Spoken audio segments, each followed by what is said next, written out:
You're listening to Game On with Jackson Stuart.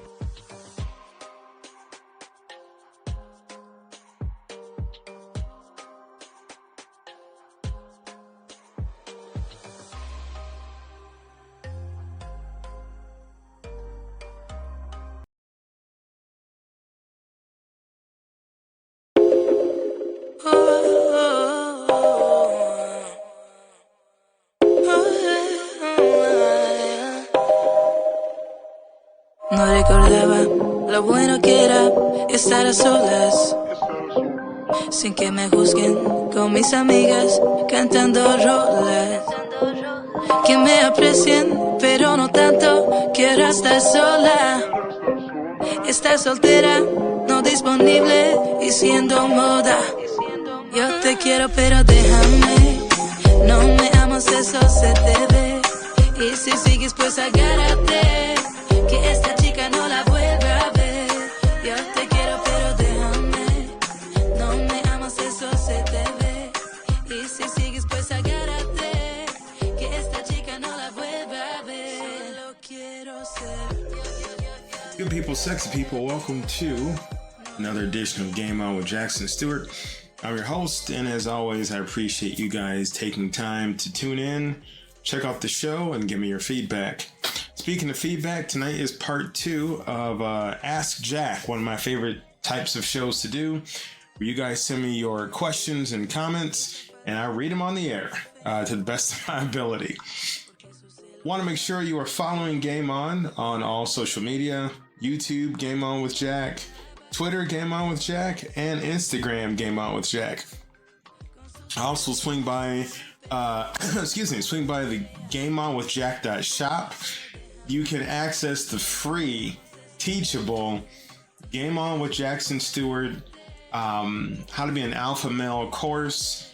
It's a great course. It's got handouts, it's got quizzes, all that kind of stuff, and it's all free. Just got to sign up for it.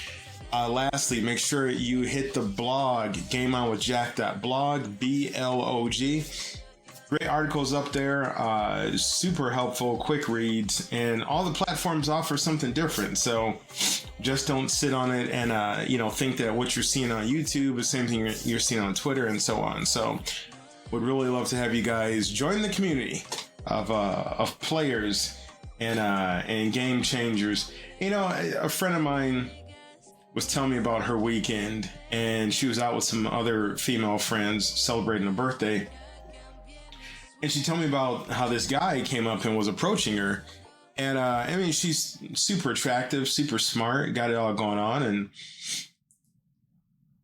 And just the way this guy was trying to connect with her, to strike up a convo, to ask her out on a date or whatever. I mean, guys, the level of the game out there in these streets is fucking horrible. All right, it's bad. You guys are out there. You guys know better. You guys need to do better. And, show other cats how it is. Make sure that, that you dress a certain way. Make sure you talk a certain way. Make sure that you respect people, above all else.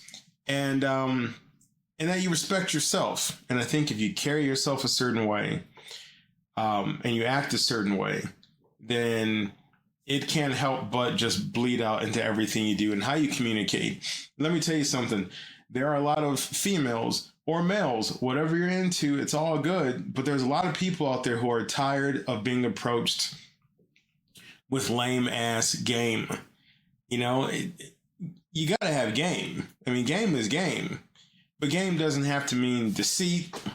Game doesn't have to mean lies. Game doesn't have to mean cliched and trite and overly tried lines. Game is just, it's how to utilize the set of rules that can lead you towards a desirable outcome. And that's how you define any game, right? A game of basketball, football, baseball, soccer, whatever. There's a playing field. There's rules. There's ways to score. There's ways to win, and there's damn sure ways to lose. How do you play it? Well, everything in life is a game in its own particular realm. And, so I just wanted to bring that story up. I mean, this guy was at some point he flicked water at her to get her attention. And I'm like, who the fuck does that? What are you, 8? No, even 8-year-olds don't do that. What are you, like 5? So, and he was just saying tired stuff, and he was trying to like pull on somebody's hair. It was bad. And and this guy, he wasn't no young cat. This guy was old enough that he ought to know better, but he didn't. So if you feel, or if you fear you are in that category, and let's face it, we're always sharpening up our skills. We're always getting better in the game. Look at the greats. Look at the Jordans, the Gretzkys, the Walter Paytons, the Larry Birds, all these iconic players. They never stopped practicing. They never stopped honing their craft. And that is why, no matter how good you think you are, no matter how respectful or how successful you think you are, excuse me, you can always be sharpening up your game. So I just wanted to throw that out there and invite you guys to all those social media, and to remind you guys that this free teachable course is out there. You just got to go and sign up. And that if you go to the blog and sign up, you can join the Game On with Jackson Stuart newsletter email list. And in return, because I respect you guys' time, you get a free PDF on sharpening up your skills and just your overall lifestyle capability. So go check that stuff out. And let's get on with tonight's show. Part 2 of Ask Jack. I love doing these because you guys send me questions over the last few weeks and last month or so. And tonight, the game answers them. So let's jump into it. We got James from Boston. Hit me up via Twitter. Jackson Stuart, love the show, love the podcast. You ever think about writing a book? Also, what's the best way to start a morning routine for productivity? James, first of all, thank you for the compliment. I have been kicking around the idea of writing a book. I did a couple of ebooks. Admittedly, I didn't do a lot with them. I'm going to revitalize those because it's beneficial for me, for the show, for the message, and also for you guys out there.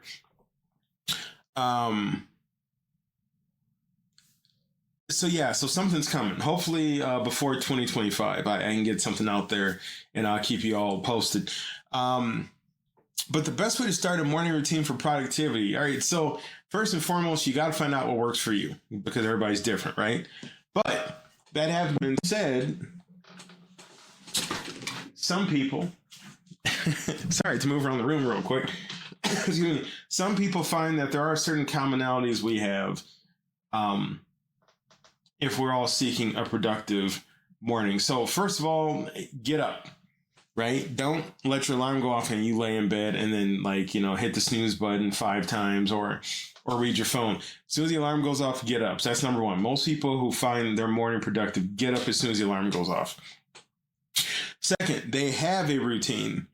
So they might find that meditation is good in their first 5 minutes. They might find that working out is good in their first 5 minutes. They might take supplements in their first 5 minutes. Whatever it is, build your routine and repeat it. If you repeat it, 30 to 45 days, anything you repeat that long becomes a habit. So they agree, getting up, repeating your routine. Most people find that some form of physical activity first thing in the morning is great. It might be meditation, might be yoga, might be a workout. Even if it's a short workout, it might not be your full blown, hour and a half heavy metal workout. A lot of people for productivity skip breakfast. They do intermittent fasting, which is a great way, I feel, to eat. And once again, disclaimer, not a medical person, not a dietitian, but I'm just speaking from experience. Then also people who find their mornings productive do partake in some type of journaling and positivity reinforcement. So they don't jump up and turn on the news and hear what horrible thing happened last night, but they might, they might journal about what they want to get done, what they did last night. And they might keep a list of gratitude. And also they might read affirmations for the day.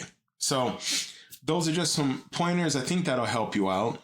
Play around with it. You're going to find some things in your morning don't work, don't make you more productive, and some things do. So everybody's different, but whatever works for you, go for it. Next question. Excuse me. I love this username, Coffee Connoisseur. Hell yeah. Never too much coffee. What are the top coffee blends every man should try? And interestingly enough, and obviously they're from Seattle. They hit me up on Instagram. Ooh, top 3 blends. I'm sorry. So as much as I love coffee, I am horrible with coffee terminology. Like what's Arabica, what's dry roasted, what's dark roasted, all that stuff. I mean, I know what I like, and I know enough that I can reasonably talk about it with some level of intelligence. But as far as top blends, if you're saying like, well, I'll answer it 2 ways. You're talking flavors, with a little offshoot of intensity, and if you're talking about manufacturers. So if you're talking flavors, I like dark roast everything. I like French vanilla. I like hazelnut. And I just like plain black coffee. I really don't doctor up my coffee much in the morning because I don't like to ingest a lot of calories, especially, useless calories for just sugar and stuff in the morning. So I just drink black coffee when I get up. As far as, like I said, I like dark roasted. I like everything strong as fuck. Don't give me any weak ass coffee. I hate that. Now, in terms of brands, I'm a Starbucks guy, but also I think if you like Starbucks, you like the experience, you like the full coffee shop vibe, etc. But I do like their coffee. I like how strong and bitter their coffee is. But don't sleep on McDonald's, guys. McDonald's makes damn good coffee. Lastly, I'm not a big Dunkin' guy. I know people are like hardcore. There's like these 2 factions, right, of Dunkin' versus Starbucks. But I recognize that Dunkin' does make good coffee. It just doesn't hit me all that much. So Coffee Connoisseur, I hope that answered your question. But I think mainly every guy should try every blend and stick with what he likes. Have 2 on hand. If it's 2 flavors, if you come to my place, you'll find I got hazelnut and I got French vanilla, typically on hand. Brewing at home, I'm a Folgers guy. I'm old school, man. Like, damn, Jackson, Folgers, what are you doing over there? Yeah, no, I do. I like Folgers, but find what you like and have it on hand. And then if you go out somewhere and you see a wide variety of coffee types, especially if you've never heard of them, and the environment is chill enough that you can ask the people that work there, ask the baristas about like, what is that flavored like? Ask them, learn. And once you learn, enjoy. Ethan from San Diego. Jackson, how can I decorate a small apartment to make it look more spacious? Ethan, good question. Openness is big. So if you have an open layout, that's great. If you don't add things that will close off what openness you may have. So go with smaller furniture. Don't overcrowd your place with furniture. Don't overcrowd your place with like too many couches, love seats, chairs, etc. Look for items that can be put away when not being used. Tables that fold up into the wall. There's some beds that fold up into the wall, and on the other side of the bed wall is like a bookcase. Pretty cool, pretty slick stuff. Colors, light colors, especially like white walls, will give a look of more space. Make sure that you have windows that you can turn the blinds and let in light. Lighting always adds more space. And also, if it's hardwood floors, a couple of rugs, but not giant rugs that overpower the room. Excuse me, guys, so sorry. Making an appearance of a larger place is really based off of not overcrowding it with items. All right. So, and then do it slowly. So take the room you've got and add 1 or 2 items as needed, and just take a step back to your entrance and look out and say, all right, well, it's still looking like it's a lot of room. If you add something else, you're like, oh shit, it looks crowded, then take that thing out. It's really, so it's a lot of like trial and error, but go for smaller items. Don't clutter. Try and keep light colors in the mix. Use a lot of sunlight, and throw a plant in there. Plants, for some odd reason, give a nice vibe of openness to an area. Urban Biker from Facebook and New York. What are essential safety gear items for city cycling? Urban Biker, listen to your local bike shop, but I think we'd all agree a helmet is probably just I hate to use the term, a no-brainer, but like you got to have a helmet if you're biking in the city. Arm pads, knee pads, and lights, especially if you're riding around, excuse me, and as the sun goes down, but you want some illumination, especially striping on your clothing that lets people know you're out there on a bike, especially people in vehicles. So hope that helps, and hope that makes sense for you. Lucas from London writes in, can you recommend some eco-friendly fashion brands for men? Oh, Lucas, that's a good question. I can't. I don't know of any. But I would, Lucas, I'm going to say Google it. And I'm sure you'll find some things that will satisfy your very admirable search for eco-friendly clothing. Grillmaster Jack, Grillmaster Jack emails me. It's not that I'm Grillmaster Jack. Sent me via Twitter from the city of Austin. What are some essential grilling tools for a barbecue enthusiast? Oh, man.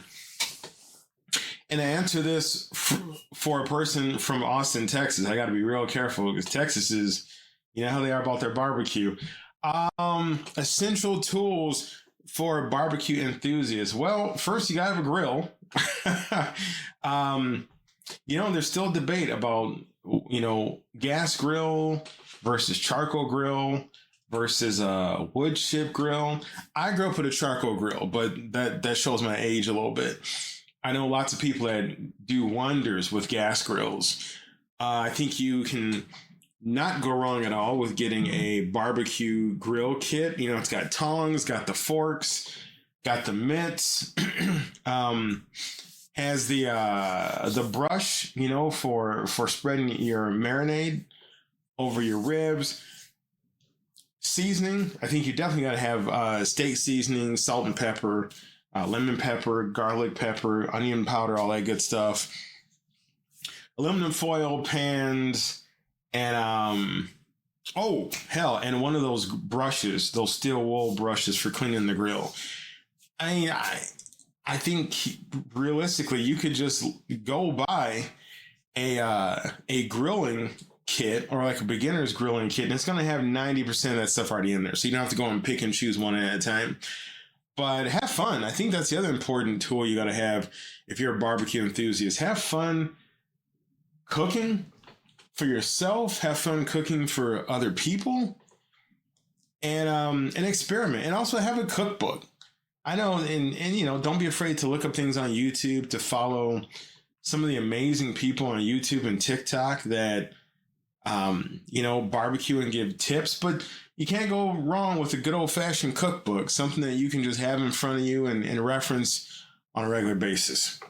Damn, now I want barbecue. Shit, thanks a lot, Grillmaster Jack. Charlie from Melbourne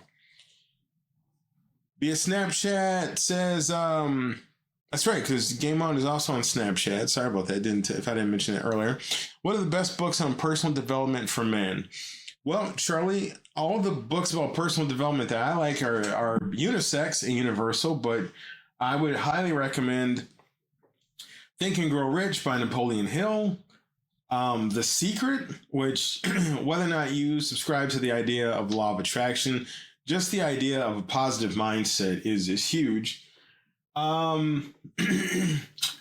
Stephen Covey's the 7 Traits of Highly Successful People.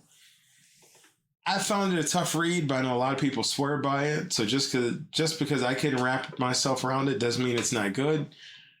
Trying to think off the top of my head. I like actually it's right here in front of me. Morgan Housel's The Psychology of Money. Now you guys hear me fighting to try and put the book away. Psychology of Money is a great book. Gotta stop saying And lastly, I would go with the author's name is escaping me, but The Millionaire Mindset is another book I think is a great personal development. I'm sorry, Secrets of the Millionaire Mind by Harv Eker. So I just pulled that one out too. Yeah, and like I said, there are authors out there you can't go wrong with. Bob Proctor, Tony Robbins, speakers, especially on YouTube. E.T. the Hip Hop Preacher is just an amazing motivational speaker. Les Brown. You can't go wrong with anything Les ever says. The guy can really make you think about your life and want to turn it around. Also, Tools of the Titans by Tim Ferriss, which every time I talk about it, I got to finish reading it. But it's such a great book because Tim Ferriss, if you guys don't know, podcaster, blogger, author, and he interviewed some amazingly successful people, and he put a lot of their life lessons in this book, Tools of the Titans. And you can just pick it up and say, hey, I want to read this chapter on fitness, and read all the fitness interviews, and you don't touch the rest of the book. And I really find that modularity to the knowledge that he's presenting is great. So those are books that I feel are exceptional books for personal development. FinFit Frank left a comment on YouTube. How can men budget effectively to save for a major vacation? FinFit is coming in from our brothers and sisters way up north in Toronto. Frank, good question. First thing you need to do is figure out how much you got to save. And then I'd say add maybe an additional 10 to 15% of, you never know type of budget. Those are your oops items or issues, whatever. Once you know how much your budget is, then you figure out how much time you've got to save up and you start saving up for it. If you need to take out one of those vacation loans, then you want to look for one that's got the best interest rates possible that you can afford to pay back on a month-to-month basis, or however long you want to get it paid out, get it paid back for. But it's pretty straightforward. Find the target, see how far you got to go to get the target, and then start saving for the target. But one thing about saving for a vacation, you do not want, and this goes kind of for anything, you never want to save to the point that you're miserable in saving for it. So if this vacation is awesome, but you're drinking water and eating crackers for 6 months, you may be so miserable saving for it that you will not enjoy your trip. So try and keep that mental mindset in play as you start your budget. Noah from Cape Town. What fitness routines are best for men over 40? Noah, great question. I've done all my medical disclaimer stuff earlier. But men over 40, strength training, strength training, strength training. Yeah, cardio is important. But I think if you're over 40, unless it's one of your goals, you don't need to start trying to run 15 miles a day. But of course, always go see a doctor before you start any kind of physical activity regimen to get better. But strength training, build those muscles. Your muscles can alleviate things like, joint pain, cardiovascular issues. Building those muscles up will make a huge difference. I'm big on, of course, you guys know me. I'm going to say kettlebell. It's coming. I'm big on kettlebells. I'm big on weightlifting. Make sure you do it all safely. Make sure you do it with a trainer until you know what you're doing. Listen to your body. And, if you can't do heavy lifting, regular body weight exercises are great for strength training. Our buddy, the push-up. Our buddy, the pull-up. Body squats. Burpees. All that stuff that works on not only strength training, but explosive strength training is so good for your health as you get older. So good luck with that. We got time for 2 more questions. Liam writes in, how should men approach smart casual dress codes? Liam, that's a good question. You always would much rather be overdressed than underdressed for a dress code, especially if it's for work.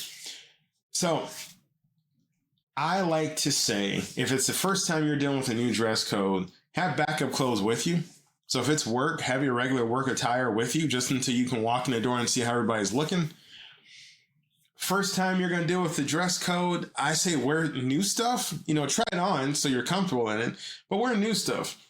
If it's casual and you can wear jeans, you want your jeans dark and you want them nice, new, pressed. Not with you don't need a seam down the front. Oh, I'm sorry. You don't need oh my God, I forgot. The word just escaped me. You don't need them so pressed that the front of your jeans can cut a small kid. You don't need it that bad. But you don't want to come in looking wrinkled or sloppy. You want a button-down shirt, tucked in your jeans, nice belt, make sure your shoes look good, and then walk in and see how everybody else looks. If it's for work and the weather permits it, throw on a blazer, and with your jeans and your dress shirt and nice shoes. And I guarantee you'll look good as hell, and you'll get compliments. And throw on some accessories, nice watch, bracelet, etc. Maybe a simple chain. You'll be good to go. Last question. Let's see. Henry writes in via email. Game on Jackson Stuart, what are some simple yet effective skincare routines for men? Henry, great question. Go back and check out the show about skincare. But I always recommend, one, you want something that's got retinol in it, especially for your eyes, because it really does help with the skin around there. You want to make sure that you are exfoliating. You want to make sure that you are hydrating. And make sure that you are moisturizing. And, for people who are going out in the sun, even if you don't go out in the sun on a regular basis, it's not a bad idea to have, sunblock included in your day-to-day skincare, because the sun is brutal. I mean, it's beautiful and it keeps us alive, but sunlight is brutal on our skin, on our bodies, on our hair, etc. So those, while rather broad steps, do some research, do some digging, play around with different products, but you will find, when you wake up, wash your face with facial soap. Make sure you're applying, make sure you're exfoliating, then hydrating, then moisturizing. So there you go. All right, guys, that wraps up Ask Jack 2 for tonight. You guys are awesome. Love you very much. Couldn't do the show, would not do the show without you. Follow Game On with Jack on all social media platforms. And if there's any question that you ever want to throw into the show, well, you know how to get a hold of me. You know how to get a hold of your man, Jack. Keep doing what you guys do. Keep leveling up. Keep playing the game. And until next time, keep it sexy and game on.